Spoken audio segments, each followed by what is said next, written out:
미국의 기업들이 미중 무역 전쟁으로 기업 활동에 타격을 받고 있으며 앞으로 대중국 무역 전망도 악화될 것이라는 전망이 나왔습니다. 이민 당국이 유학 연수생들의 오버스테이 비율이 높은 국가 출신의 불법 체류자들을 집중 추적하고 있는 것으로 나타났습니다. 한국 외교부가 온라인 여권 발급 신청 시스템을 구축합니다.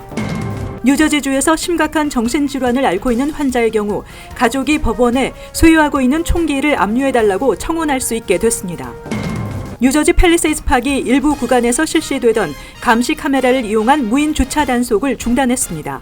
이상은 이 시각 주요 뉴스입니다. 시청자 여러분 안녕하십니까? KBN 뉴스입니다. 미중 무역 전국위원회가 중국과 거래하는 미국 기업 220여 곳을 상대로 조사한 연례 보고서에 따르면 미국의 기업들은 미중 무역 전쟁으로 기업 활동에 타격을 받고 있으며 앞으로 대중국 무역 전망도 악화될 것이라는 전망이 많았습니다. 보도에 임동규 기자입니다. 미국과 중국의 무역 전쟁이 장기화되면서 미국 기업들의 손실과 타격도 커지고 있습니다. 비영리기구 미중무역전국위원회가 발표한 연례 보고서에 따르면 중국과 거래하는 미국 기업 81%가 올해 미중 무역 긴장으로 인해 중국 내 사업 운영에 부정적 영향을 받았다고 답했습니다. 이는 지난해 73%보다 상승한 것으로 작년보다 올해 무역 전쟁으로 타격을 받았다고 느끼는 미국 기업이 늘었음을 뜻합니다. 무역 전쟁의 영향 중에선 중국의 대미 관세로 인한 매출 감소를 꼽은 응답이 49%로 가장 많았고 37%는 중국 측 파트너 기업이 미국 기업과의 거래를 우려하는 것 때문에 자신들의 중국 매출이 줄었다고 답했습니다. 하지만 미국 기업들은 여전히 중국을 가장 중요한 시장으로 여기고 있습니다. 사업 전략에서 중국이 최우선순위라는 응답은 14%였으며 우선순위 5위 안에 든다는 응답은 68%였습니다. 중국 사업이 수익성이 있다는 응답도 97%로 지난해와 동일하게 높은 수준을 유지했습니다. 다만 향후 중국 시장의 사업 환경에 대한 전망은 악화됐습니다. 응답 기업 중 37%가 향후 12개월 동안 중국 시장 환경이 악화될 것으로 전망했고 현재와 비슷한 수준을 유지할 것이라는 응답은 51%였으며 개선될 것이라는 응답은 12%에 그쳤습니다. 5년 후 중국 내 사업에 대한 낙관적 전망은 22%로 조사 시작 이래 가장 낮은 수준을 기록했습니다. KBN 뉴스 임동규입니다. 이민 당국이 유학 연수생들의 오버스테이 비율이 높은 국가 출신의 불법 체류자들을 집중 추적하고 있는 것으로 나타났습니다. 한국 출신도 3천여 명이 해당되는 것으로 조사돼 주의가 당부됩니다. 반이민 성향의 이민정책연구소가 발표한 보고서에 따르면 유학 연수생 중 오버스테이 불법 체류자의 수가 지난해 68,593명에 달하는 것으로 나타났습니다. 전체 유학 연수생의 3.7%에 해당하는 수치입니다. 유학 연수생 오버스테이어 중 한국 출신은 전체 2.7%에 해당하는 3,069명으로 중국, 인도, 사우디아라비아, 브라질에 이어 5번째로 높았습니다. 2017년에 3,429명과 비교해 소폭 감소했지만 이는 전체 유학 연수생의 감소에 따른 것으로 보입니다. 이민정책연구소는 미국 내 불법 이민자들 가운데 국경을 넘은 미입국자들보다 오버스테이어가 많아지고 있고 오버스테이어들의 신상 정보는 추적이 가능해 트럼프 행정부가 집중 단속하고 있는 것으로 알려졌습니다. 앞서 트럼프 행정부는 오버스테이 비중이 높은 국가들을 대상으로 방문 비자와 유학생 비자 등의 발급 제한을 검토하고 있다고 밝힌 바 있습니다. 이민당국은 실제 오버스테이 비율이 높은 국가들에 대해 비숙련직 임시 취업 비자 프로그램의 참가 자격 박탈 조치를 취한 바 있습니다. 앞으로 한국 여권을 발급받기 위해 제외 공관 등 관공서를 직접 찾아가야 하는 번거로움이 사라질 것으로 보입니다. 한국 외교부는 지난 29일 온라인 여권 발급 신청 시스템 구축 등을 포함한 2020년도 예산안으로 2조 7,328억 원을 편성해 국회에 제출했다고 밝혔습니다. 예산안에는 그동안 관공서를 방문해야 여권 발급 신청을 할 수 있는 절차를 간소화하는 온라인 여권 발급 신청 시스템 구축 예산 6억 4천여만 원이 포함됐습니다. 이에 따라 외교부는 2020년부터 여권 재발급을 시작으로 2021년부터는 인터넷을 통해 여권을 신청할 수 있도록 할 계획입니다. 재외 국민이나 해외 여행객 등을 보호하기 위한 시스템도 한층 강화됩니다. 외교부는 재외 국민과 해외 여행객을 보호하는 역할을 하고 있는 영사 콜센터 상담 서비스를 통화뿐 아니라 모바일 앱 등을 이용해서 받을 수 있는 시스템 개선을 위해 15억 원을 편성했습니다. 특히 미국 등 해외에서 예상하지 못한 사건, 사고를 당했을 때 현지 공관이 보다 적극적인 영사 조력을 제공할 수 있도록 사건, 사고 대응 예산을 전년에 비해 10억 원이 늘어난 79억 원을 이번 예산안에 포함시켰습니다. 뉴저지주에서 심각한 정신질환을 앓고 있는 환자의 경우 가족이 법원에 소유하고 있는 총기를 압류해달라고 청원할 수 있게 됐습니다. 뉴저지주는 9월 1일부터 심각한 위험에 대한 보호법의 시행에 들어갔습니다. 이 법은 가족 중 우울증 등 정신질환 환자가 있으면 본인과 가족들의 생명에 위협을 막기 위해 강제적으로 총기를 압류해 줄 것을 법원에 신청할 수 있도록 하고 있습니다. 가족들의 요구가 있으면 판사는 해당 총기를 최대 1년간 압류하도록 명령하고 기간이 만료되면 상황에 따라 총기가 반환되거나 또다시 연장 신청을 할 수 있습니다. 또 가족이 아닌 주변 인물이나 이웃이 이 같은 상황을 인지한 경우는 직접 법원에 청원하는 대신 경찰 등의 이를 알리면 경찰이 대신 법원에 압류 요청을 할 수 있습니다. 만약 총기를 압류당한 사람이 이를 부당하게 여기면 45일 안에 법원의 결정에 이의를 제기할 수 있습니다. 총기 소지 옹호 단체들은 뉴저지주에서 이 같은 강력한 총기 관련 법안이 계속해서 통과돼 시행되는 것에 대해 반발하고 있습니다.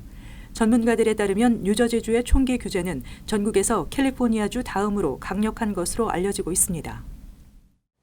뉴욕 일원 한인은행들의 신용평가가 최고 수준을 이어가고 있습니다. 6개 은행이 별 5개로 최고 등급을 받았고 4개 은행은 별 4개의 평가를 받았습니다. 금융신용평가사인 바우어 파이낸셜이 전국 은행과 크레딧 유니온 등 약 10,000개 금융기관에 대해 최근 발표한 2분기 별 평점에 따르면 뉴욕과 뉴저지에서 영업 중인 11개 한인은행 중 6곳이 최고 평점인 별 5개를 받았습니다. 뱅크 오브 홉, 한미, 우리아메리카, 제일아이스은행, 뉴뱅크, 메트로시티은행은 지난 분기에 이어 별 5개를 받아 최고 수준의 경영과 실적을 이어가는 것으로 평가받았습니다. 하지만 지난 1분기 별 5개를 받았던 퍼시픽 시티뱅크를 포함해 뉴밀레니엄, 신한아메리카, 노아은행은 2분기 별 4개를 받았습니다. 하지만 한인은행들의 이 같은 평점은 전국망을 갖춘 미국 대형 은행들에 비하면 전반적으로 우수한 것으로 분석됩니다. 미국 4대 은행 중 JP모건 체이스, 시티뱅크, 웰스파고 뱅크 등은 별 4개를 받았습니다. 바우어 파이낸셜은 매 분기마다 영업 실적과 자산 건전성, 수익성, 신용도 등 경영 평가 지표를 기반으로 평가를 발표하고 있습니다.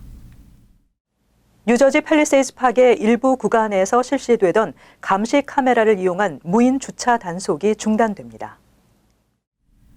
팰리세이드 파크는 필 머피 주지사가 지난달 23일 감시 카메라 등이 내장된 스마트 주차 미터기를 통한 무인 주차 단속 법안에 대해 거부권을 행사하면서 팰리세이드 파크에서 시행 중이던 무인 주차 단속 시범 프로그램을 종료하기로 결정했다고 밝혔습니다. 종료 결정은 지난 24일자로 소급 적용됩니다. 따라서 24일 이후에 우편으로 주차 위반 벌금 티켓을 받았을 경우 타운 정부에 알리면 해당 티켓은 무효 처리됩니다. 팰리세이드 파크 타운은 지난 2016년 12월부터 센트럴 블루바드에서 이스트 팰리세이드 블루바드 사이 브로드 애비뉴 선상에 설치된 스마트 미터기 30여 대에 한해 감시 카메라를 이용한 주차 위반 무인 단속 프로그램을 시범적으로 실시해 왔습니다. 뉴욕시 5개 보로 중 주택 중간 가격이 가장 높은 곳은 뉴욕시청을 포함하고 있는 우편번호 10007 지역인 것으로 나타났습니다. 맨하탄은 브롱스와 퀸즈, 브루클린, 스테이튼 아일랜드 등 5개 보로 중 주택 중간 가격이 높은 지역 탑 10을 휩쓸었습니다. 부동산 조사 전문 매체인 프로퍼티 클럽이 발표한 2019년도 상반기 뉴욕시 우편 번호별 주택 중간 가격 순위에 따르면 뉴욕시청 인근의 로우 맨하탄 우편 번호 10007 지역의 주택 중간 가격은 $410만 뉴욕시에서 가장 높은 것으로 조사됐습니다. 맨하탄 이스트 카널 스트리트 주변의 우편 번호 10013 지역은 359만 달러로 두 번째로 높았으며 10012 지역이 325만 달러, 10001 지역 273만 달러, 10018 지역 258만 달러 등의 순으로 나타났습니다. 또한 10028 지역이 250만 달러로 6위에 올랐으며 10003 지역 244만 달러, 10014 지역 233만 달러, 10282 지역 213만 달러, 10010 지역이 211만 달러로 각각 7위에서 10위로 집계됐습니다. 퀸즈에서는 롱아일랜드 시티의 11109 지역이 210만 달러로 전체 순위 11위에 올라 퀸즈에서 주택 중간 가격이 가장 높은 것으로 기록됐습니다. 한편 이 기간 동안 매매 건수는 주택 중간 가격이 145만 달러인 맨하탄 10002 지역이 213건으로 가장 많았고 맨하탄 10016 지역 200건, 브루클린 11215 지역이 199건의 순으로 나타났습니다. 청소년들이 많이 이용하고 있어 사회적인 지탄을 받고 있는 전자담배 주를 생산하는 업체가 연방거래위원회의 조사를 받고 있는 것으로 나타났습니다. 월스트리트 저널에 따르면 연방거래위원회는 10대를 겨냥해 인플루언서 마케팅을 벌인 혐의로 전자담배 주를 생산하는 업체에 대한 조사에 착수한 것으로 알려졌습니다. 인플루언서는 인지도나 영향력이 뛰어난 소셜미디어 사용자를 뜻하는 신조어로 소셜미디어에 민감한 청소년과 젊은 층 사이에서 인플루언서의 생활 양식이나 패션 등 일거수일투족이 크게 화제가 되고 있습니다. 유통업계가 인플루언서를 광고 모델로 기용하거나 이들과 협업해 제품을 출시하는 이유입니다. 전자담배도 일반 담배처럼 미성년자에게 판매할 수 없지만 최근 청소년들의 흡연율이 급등하면서 사회적인 문제가 되고 있습니다. 2018년 기준으로 미국 고등학생의 20%가 담배를 피우는 것으로 추산되고 있습니다. 주를 생산하는 업체 줄랩의 대변인은 인플루언서를 기용한 홍보는 올해에 한해 시범적으로 진행 중이라며 줄의 제품은 성인용이고 10대 청소년을 대상으로 홍보한 적은 없다고 주장했습니다. 한편 줄랩의 대주주인 알트리아 그룹은 줄랩의 지분 35%를 인수한 건으로 미 당국의 반독점법 위반 여부 결정을 기다리고 있습니다. 알트리아 그룹은 말보로를 생산하는 필립 모리스 등을 자회사로 둔 세계 최대 담배 업체입니다.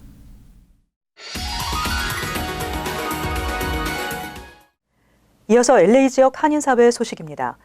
LA 한인타운이 주차 티켓이 가장 많이 발급되는 지역에 포함됐습니다. LA 교통국 자료에 따르면 LA에서 주차 티켓을 가장 많이 받는 지역 10곳 가운데 LA 한인타운과 미드 윌셔가 포함된 것으로 나타났습니다. LA 다운타운에서 지난 7개월 동안 10만 5,400여 장의 티켓이 발부돼 LA에서 가장 많은 티켓을 받는 지역으로 꼽혔고 헐리우드과 웨스트 레이크 등이 그 뒤를 이었습니다. 한인타운은 같은 기간 동안 27,847건의 티켓이 발부돼 전체에서 7위를 차지했습니다. 한편 LA에서 주차 티켓을 가장 많이 받는 위반 사항은 거리 청소 시간 위반과 주차 미터기 만료 그리고 레드존 주차 등으로 조사됐습니다.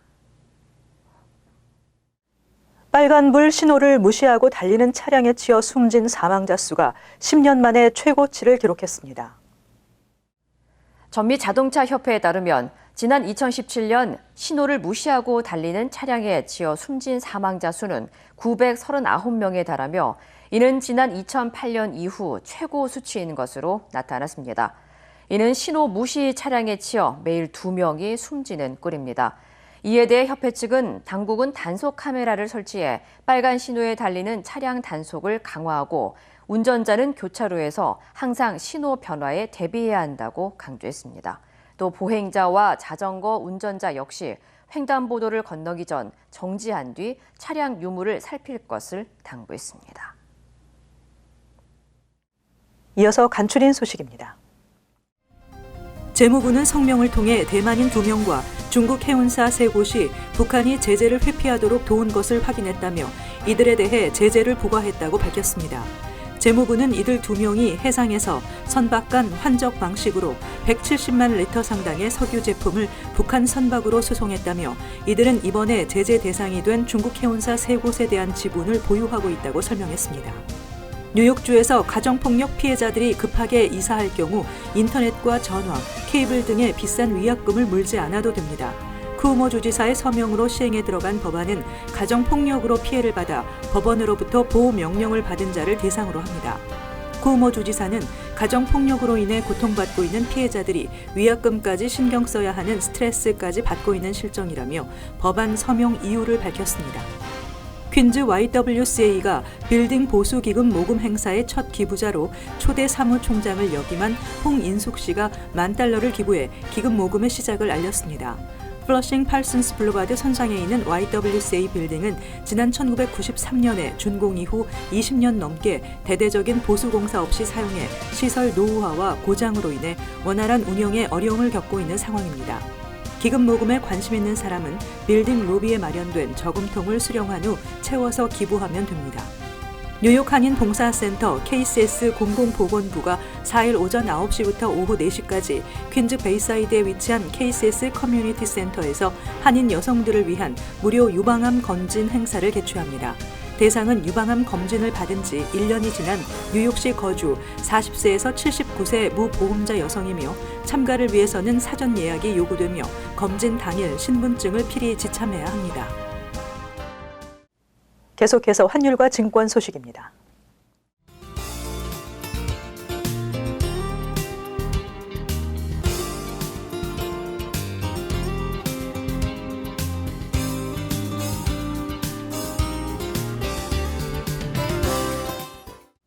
끝으로 날씨 전해드립니다.